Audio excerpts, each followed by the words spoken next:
Shalom, selamat pagi Bapak Ibu, Saudara-saudara dan keluargaku yang diberkati Tuhan Yesus Kristus.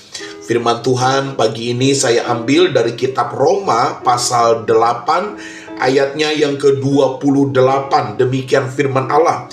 Kita tahu sekarang bahwa Allah turut bekerja dalam segala sesuatu untuk mendatangkan kebaikan bagi mereka yang mengasihi Dia, yaitu bagi mereka yang terpanggil sesuai dengan rencana Allah. Haleluya! Firman Tuhan yang sangat dahsyat, firman Tuhan yang sangat menguatkan kita.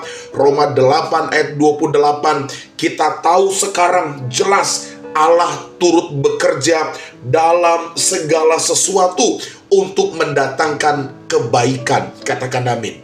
Bapak Ibu keluargaku, setiap orang pasti memiliki masalah. Baik di dalam keluarga, di dalam lingkungan, dalam pekerjaan, bahkan dalam pelayanan. Iblis seringkali tidak suka dan gerah dengan yang namanya kebersamaan. Iblis selalu memberikan suasana konflik, suasana berseteru dalam sebuah komunitas yang rukun dan damai. Selalu ada benih-benih konflik yang terjadi. Pagi ini Bapak Ibu Saudara-saudaraku, firman Tuhan saya beri judul Mengatasi Konflik.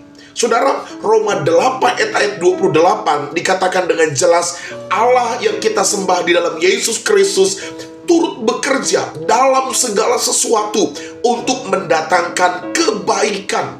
Tidak ada hal yang buruk, tidak ada hal yang jelek, tetapi semuanya pasti mendatangkan kebaikan. Bapak Ibu, konflik bukan sesuatu yang baik. Bapak Ibu, perseteruan, percideraan atau konflik itu bukan dari Tuhan. Jadi iblis berusaha menghancurkan keluarga-keluarga Kristen, iblis berusaha menghancurkan komunitas Kristen, iblis berusaha hancurkan gereja-gereja Tuhan dengan menanam benih konflik di dalamnya. Bapak Ibu, kalau kita bicara mengenai konflik, banyak faktor penyebab terjadinya konflik.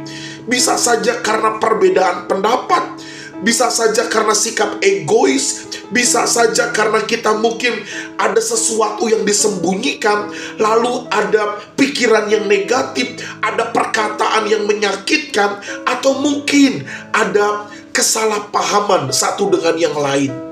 Di dalam ladang pelayanan pun, saudara, seringkali hal-hal yang saya sebutkan itu terjadi. Dan disitulah iblis mulai menabur benih-benih konflik atau pertikaian. Saudara-saudara sekalian yang dikasihi Tuhan Yesus Kristus, sebagai anak-anak Tuhan, saya mau katakan, kita harus bisa mengatasi konflik. Kita harus bisa menyelesaikan konflik dengan baik. Jangan biarkan konflik terus berkembang, terus bertumbuh, berkembang, dan pada akhirnya konflik itu menjadi masalah, menjadi dosa, bahkan menghancurkan keutuhan tubuh Kristus. Pagi ini Bapak Ibu keluargaku, engkau sebagai suami, engkau sebagai istri, engkau sebagai anak, engkau sebagai pekerja di kantor, engkau sebagai pelayan Tuhan di gereja, dimanapun, saat engkau menghadapi konflik, saat engkau ada dalam situasi konflik dengan siapapun, pagi ini saya mau katakan, selesaikan konflikmu dengan baik. Mari atasi konflikmu dengan hikmat dan pertolongan Tuhan. Jangan beri kesempatan untuk iblis terus berkembang, mengembangkan konflik, dan pada akhirnya terjadi perseteruan dan pekerjaan Tuhan, berkat Tuhan tidak dinyatakan dalam kehidupan kita. Bapak Ibu keluargaku, konflik harus diselesaikan. Katakan amin. Konflik harus diberesin. Kenapa Bapak Ibu? Karena konflik yang diselesaikan, konflik yang tuntas dengan hikmat Tuhan, dengan kasih Tuhan, maka itu akan berdampak positif. Orang yang mampu menyelesaikan konflik, maka dia akan punya hati saling mengerti, maka dia bisa menerima apa adanya, dia bisa menjadi pribadi yang lebih dewasa, dia bisa menjadi pribadi yang lebih terbuka, bahkan mungkin dia bisa mengendalikan dirinya untuk tidak dendam satu dengan yang lain. Karena itu saudara, setiap konflik yang terjadi dalam kehidupan kita harus diselesaikan dengan baik.